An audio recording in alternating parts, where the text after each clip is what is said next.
Hi, my name's Oliver Brown. You've joined me for another session of Two Mugs.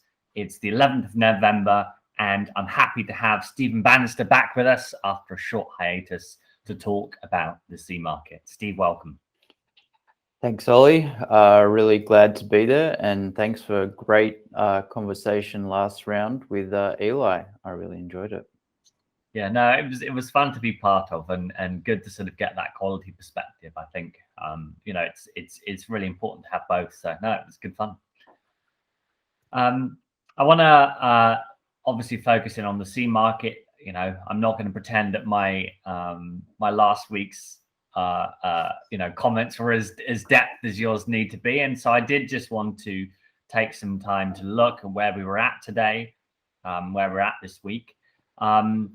Market closed, I know, on Wednesday last night, 204, and FX is down at 0.73. So again, I know we've been trading sideways, but we have also seen within the day's trading quite a bit more volatility. And I know the first part of this week we saw, the C market drop below the $2 mark, which is the first time it's done that in a bit. Are we starting to see, it come out of that sort of quite bullish channel that I know we've talked about and Pete's discussed? Are we starting to see the top, do you think, Steve, or is there still, difficult to say? I would love to say yes, but my gut tells me no. We're definitely still in the channel. I really feel, and volatility is something that is really interesting, especially when you look at what happened last night.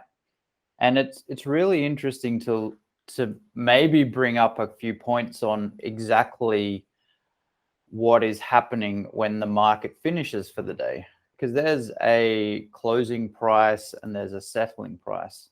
So there is actually a tiny bit of trading that sometimes happens between when the market prints its close price and when it finishes trading for the day. And what we saw last night is the market was actually quite active after it finished and printed that close level.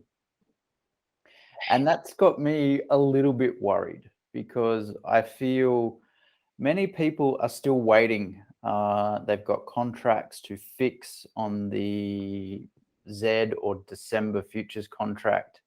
And we are rapidly approaching the expiry of that contract for it to be traded. The last 2 weeks of any contract, actually a futures contract convert into a physical deliverable. So for those that only use it for hedging purposes, they need to be out of that contract in the next couple of weeks. We see a lot of speculators in the market, potentially on the long side. And I'm starting to get a little bit nervous that maybe they will hold and the market will get a little bit squeezed into this expiry around, I think it's the third week of the month. So it's again something that we've been talking about for a long time, where the market is not in my favor. I don't want a decision. I don't want to make a decision. I'm just going to wait. And I feel that there's a lot of pent up people that are still waiting for that below 200 level. In talking to a number of our customers, that key support was 180 cents a few weeks ago. People have raised that bar to 190 cents. But even when we went to 199, 198, we stayed there for probably only a few hours, if I'm really honest, between the session. So there's a lot of what you call GTC, or good to cancel orders, in there, that are orders that sit at certain levels and will fill or trade when the market trades that level. So I think there's a lot of orders stacked below where we are today for people wanting to try and hit those dips. And that's one of those that's making me nervous, that despite me wanting the price to go down, and see a bit more normality. I don't feel we're quite there yet. Interesting. It's certainly, I guess, as well with Christmas ramping up, that's only going to add extra volatility on top of that, and yeah, it's only going to make it more dynamic. Yeah, it's sort of like an episode of 24, if you've ever watched that TV show a while back, that the clock is sort of ticking and running out of time. And again, that psychology of how do we make a decision? I think, unfortunately, and even ourselves, we were presented with this morning with a big hike in freight rates out of Brazil to, if I want to put something on the water between now and December now, I have to pay up to get that slot.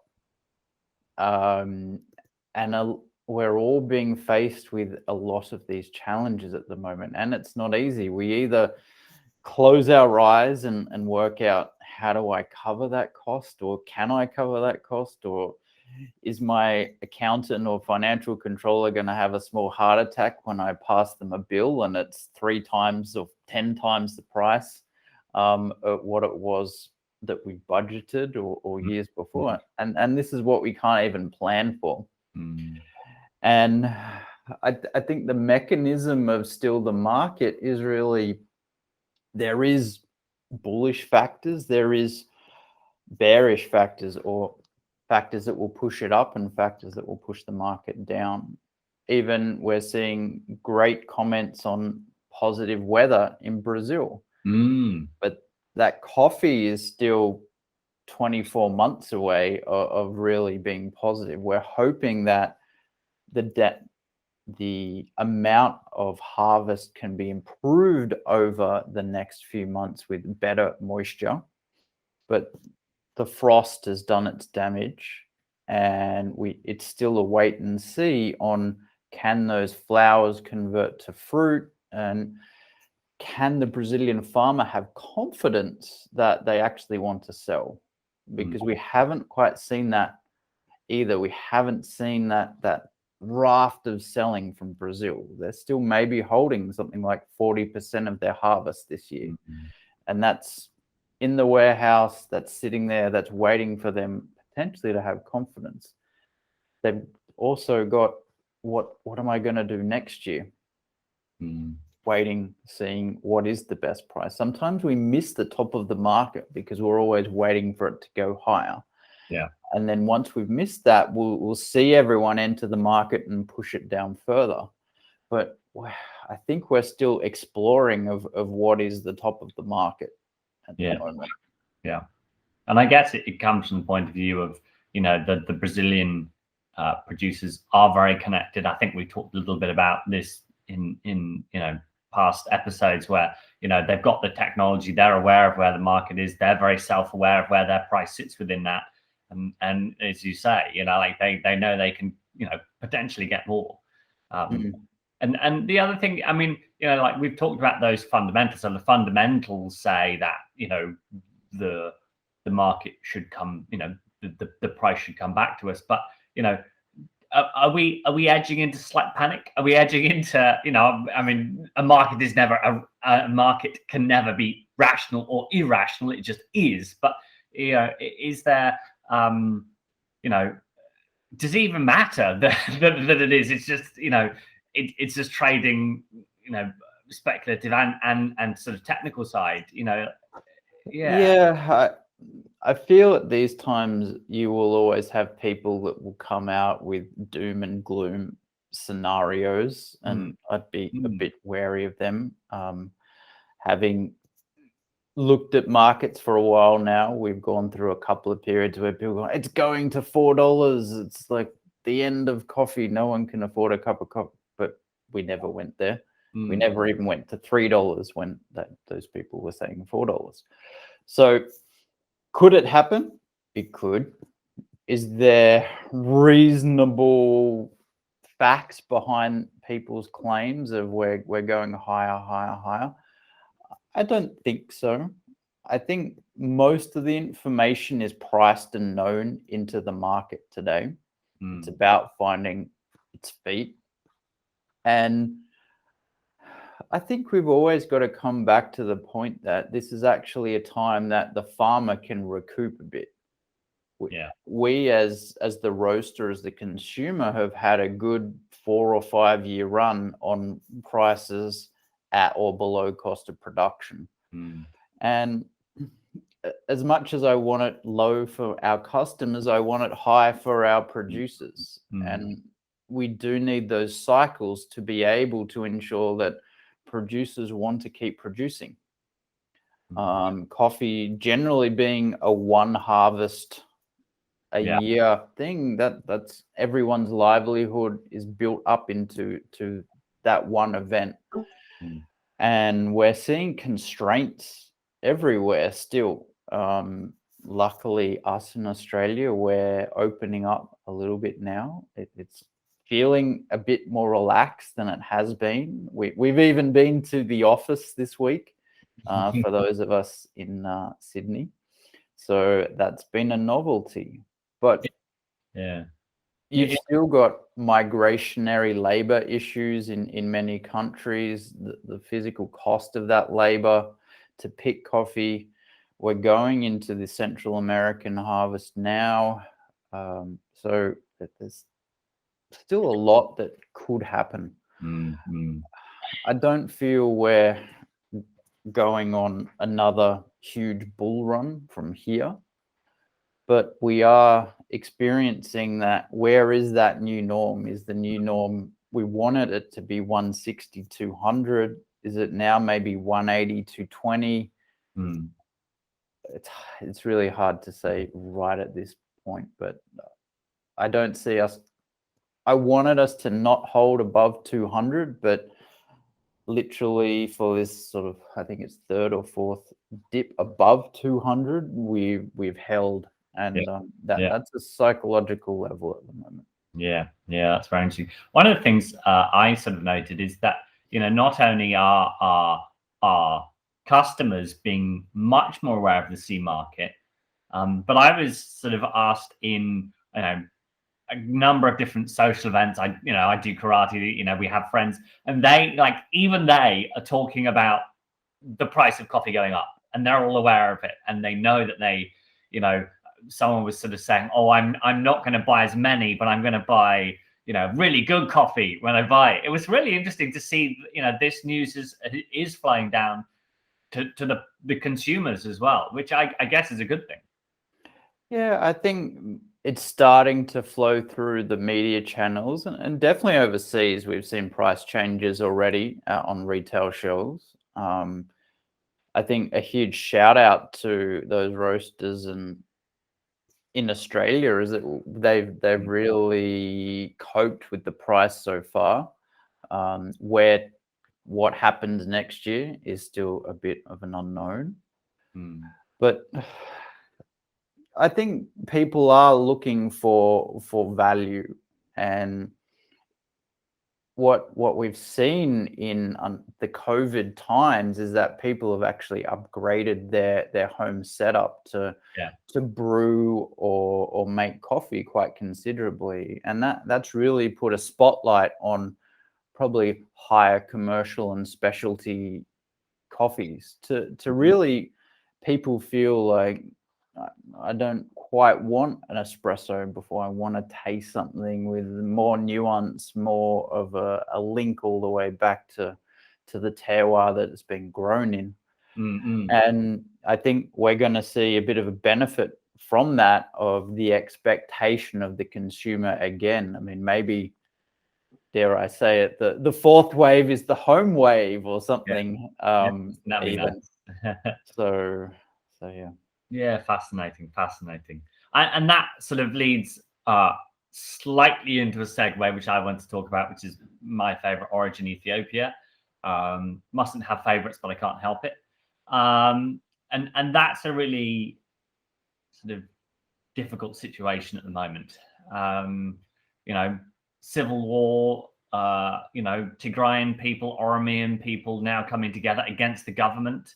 I know I've sort of dug into a little bit, but give us a basic sort of overview of what that means to our Ethiopian coffees and some challenges there. Yeah, it's definitely not going to be easy this year. I mean, some of our origins that coffee is grown in is already challenging to get out, regardless of very unfortunate events that are happening in Ethiopia at the moment.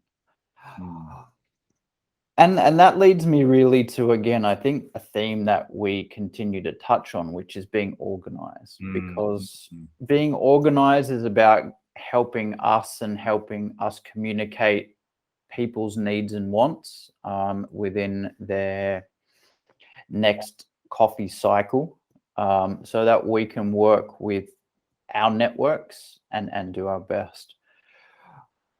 I would never, though, definitely underestimate people, because having worked and seen in a number of extremely challenging places, people still make the trade and especially coffee work, and they have for a very long time. So we've seen logistics problems, we've seen lots of problems, and we're going to keep seeing those problems. All we can do is try to be as organized as possible. And we hope really that, for the sake of all our friends and colleagues and everything else in Addis and Greater Ethiopia, that it doesn't stop, that they can actually keep going, because that's another example of people's trees, in some instances, are their livelihoods. 100%. And this is when you have political situations or war situations even like this, it's frightening. Frightening is even an understatement. I don't quite know how to put it into words. So we're definitely going to do all that we can, and we're communicating to our colleagues, and a big shout out to Mr. Getu, who is a big friend of the family of Condesa. And all we can really do is sort of pray from our side that peace will come soon. We hope that it does, and it's going to be challenging. I mean, we're looking at what other ways can I get coffee out of the country, but in an environment like this, it's also traveling a different route that's not taken very regularly. Is that actually even a higher risk than going through the known channels? So there's many things that are up in the air, and I think the more we can work with you, our customers, understand what you need when you need it, Ollie and I will do our best to read the coffee grinds in the bottom of the cup and navigate the coffee out of the country as best we can. Yeah, definitely. And I think, adding to that, I think there is sometimes a sense of like, oh, there's a terrible, situation going on in Ethiopia. I'm not going to think about that. I'm not going to book. But I would sort of say the opposite. You want to plan for that so that our producers, those that are closely networked with Getu, can continue on as normal, so that they can prepare their coffee, so that they can, make the money in what is going to be an incredible, it's going to be a difficult year, whatever. And I know, like, with the main town which sits on that road going out to Djibouti, I think it's called Dessie. Like, with that possibly in the opposition's hands, who knows what's going to happen with shipping out of Ethiopia. So the sooner we can, have an understanding from our customers on what they want, when we can get it out, the quicker we can get it moving. I think that's going to be a big one from my perspective. And I know, having spoken to Getu, he's confident within, I think by the end of next week he'll have pricing. So we are doing as much as we can to hopefully mitigate any of the challenges that occur from Ethiopia. But it's always Yeah. a challenge. I think, and for everyone, stay tuned, because definitely we'll be updating you all here on what we're seeing and hearing through our communication. And if there's potential delays or shutdowns or anything, then we will do our best to keep communicating to you all. Yeah, good point, Steve. Yeah, thanks for that. I just want to sort of really sort of tie this up as well, and say, you know, like, again, for those of you, you know, wanting you know, real good breakdown, Steve, you were I know recently quoted in quite a good article, empty pack coffee. You know, I would suggest that's a really good go-to for anyone who wants a really basic breakdown of, you know, what the commodity market is, how it works, and how it's relevant to you as the roaster. Yeah, no, that was a bit of fun, just collaborating with MT Pack on an article. And again, as always, please ask questions, because I think the more Ollie and I have relevant content that's meaningful to discuss for yourselves, that's fantastic for us. I think on the shout out front, I'd also like to give a shout out to our friends at Roost. We've been using them for a little while now in our lab, and we are a little bit of their feature roaster user for November. So that's been really fun collaborating with them. Even I think if you get samples or you buy a Roost, you'll get some lovely Kenyan coffee that Ollie personally selected. And Eli in our lab that you saw last week fine-tuned the roast profile on. So that there's another couple of articles there related to Roost, and it's been really fun collaborating with them as well. Yeah, good point, Steve. Yeah, well made. Thank you. Yeah, I think we're super excited with what's going on in that space, and you know, having your and Eli's comments out there for everyone to read was really cool. Steve, I know you're very busy. I'll leave you to it, but thank you ever so much for joining. As always, please make your comments. I love hearing the feedback that we get from our customers. You know, again, sometimes you just think you're speaking to the ether. So it's really nice when you, the listeners, come back and sort of share your appreciation with this blog, and that people are listening and it is relevant. So thank you ever so much. Thanks, Steve. Thanks to you all. Thank you, Ollie. And yeah, stay caffeinated, everybody. Bye-bye. Absolutely fine.